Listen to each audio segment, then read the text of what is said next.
7 designer date night fragrances. Some of these are older, some of these are newer, but all of them I feel very confident in sharing them with you as suggestions for date night fragrances. But on that note, let's get into it.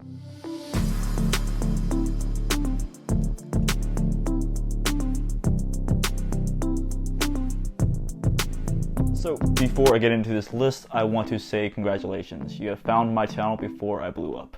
And if you are new here, consider hitting subscribe to join the team. Number 7 on this list is also the newest release that's on this list. You have your top notes of your mandarin, your grapefruit, your C notes. You get a fragrance that in the opening is quite youthful. It's one that in the air initially is going to come off as something that, like I said, is a bit more youthful. It's not something that is going to put off a super masculine vibe.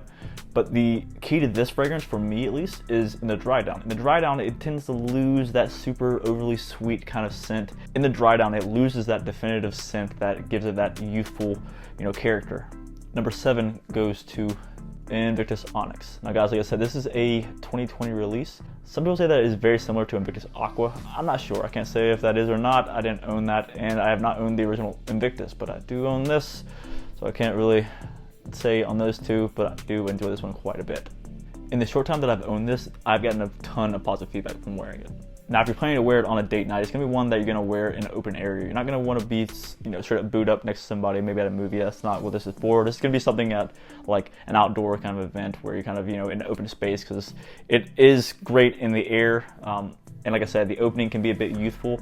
If you're gonna wear it indoors, give it about an hour or two after that you initially put it on, that you're gonna go be with that person. Because like I said, I'm sure you'll get positive feedback from wearing this. Again, guys, number 7 was Invictus Onyx. Now, number 6 is also a pretty recent pick of mine. It's one that is also a fairly new release. I first got my nose on this one last year when I was in Jacksonville, and I was very, very surprised with the opening. I did a little head-to-head with this and Cologne by Parfums de Marly, and this one. It has a very well-known DNA, like the Invictus does, but it has a bit more of a clubbing DNA to it than the Invictus, in my opinion. But the opening in this one is a bit more fresh. It has a bit more of a citrus vibe to it. And this might be a bit better in the winter than it would be in the summer.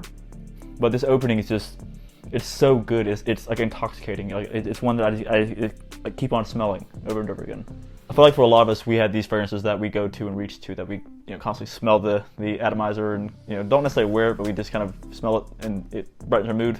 This is one of them for me. In the top, you have your citruses, your pepper, you have your rosemary, followed by a very well-known DNA. Number 6 is going to be Versace Eros Flame. Guys, this is gonna be one of the coolest bottles in my collection. I didn't own the original Eros. This one is just fascinating to me. This is the amount of detail in this Versace bottle. And like I said, guys, in the opening, you're gonna get some different nuances that make it a bit different than your standard Eros. But in the dry down, it does kind of turn back into that Eros fragrance. And if you know anything about Versace Eros, you know how much of a hit that is when you go out to the bars, the clubs. It's a very attractive fragrance. But this is one that you don't want to spray on too heavily, in my opinion, especially in the summer. Even in the winter, this is going to be a loud fragrance. This is one that you're going to put on 2 or 3 times, like spray on 2 or 3 times. It's not going to be one that you're going to put on 8 to 10 times. No. Pretty sure that's illegal. Again, guys, that was Versace Eros Flame. Now, before we go any further, I do have to mention that number 1, guys, is going to be a little secret that I want us to keep between us. I don't want it to get too well known in the community before people start really, buying these two out, because one's already sold quite a bit, and the other one is just in addition to what's already been sold quite a bit. And if you want a unique scent, something that's just a little different, you're going to want to hear what that is.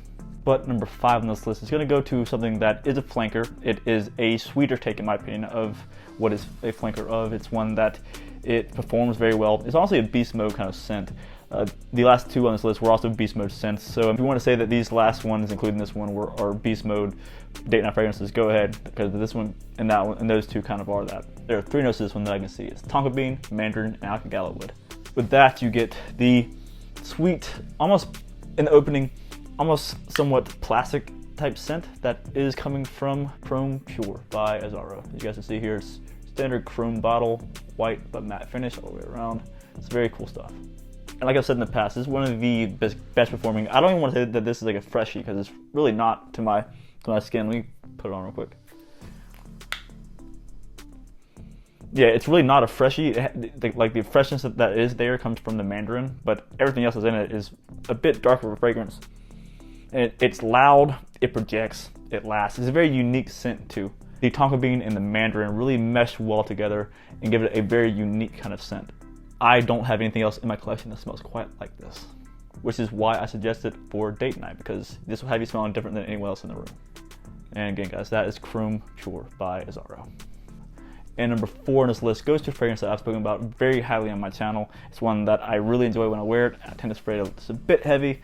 The reason why it's for date night is because this has a bit of a pepperiness to it, a bit of a spice to it that can be, I feel like might be a bit much in the daytime. So this would be much better suited for the evening.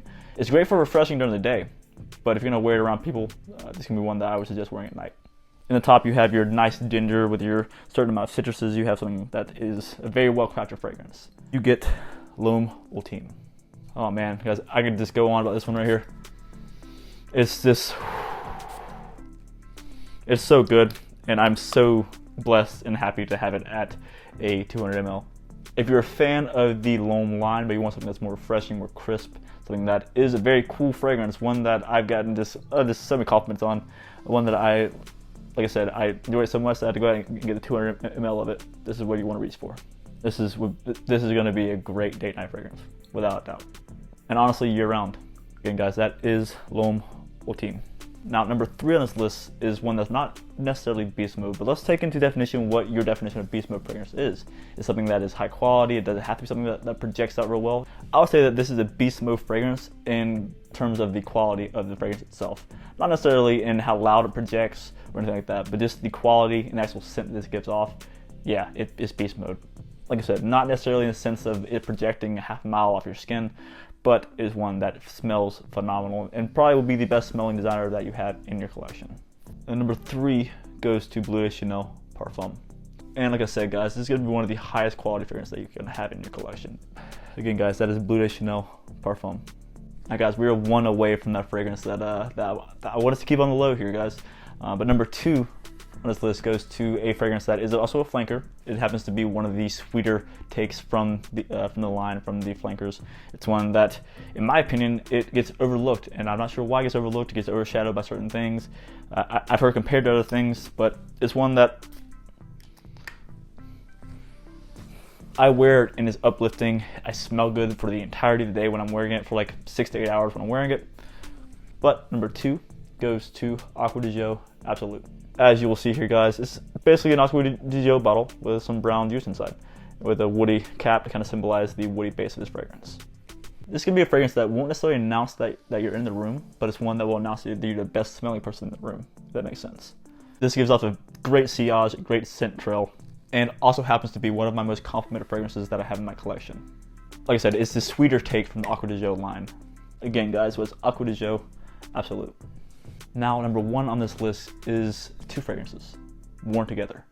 The key to this date night layering combo is going to be spraying one of them on your shirt and one on your skin. Going to want to wear the designer on your skin and the other on your clothing. The designer that you're going to want to wear is going to be Sauvage EVP, and on your clothing, Pineapple Demeter. These 2 guys together is going to give off one of the best scent for a date night that you can have on your skin in terms of designers. Now, Demeter isn't necessarily a designer fragrance, it's a pickup spray, but I highly suggest putting this onto your clothing, not onto your skin, because I don't think this is necessarily designed for that. It's a pick-me-up spray, but on your skin, it gives off just a really juicy, nice pineapple. And the pineapple note on top of the Sauvage, winning. But guys, that is that. I do plan on doing a niche version of this list as well, in case some of you guys are just niche heads and you want to hear what I might pick for that. But guys, like I always say, keep it gent, love your scent, and I will see you all next time.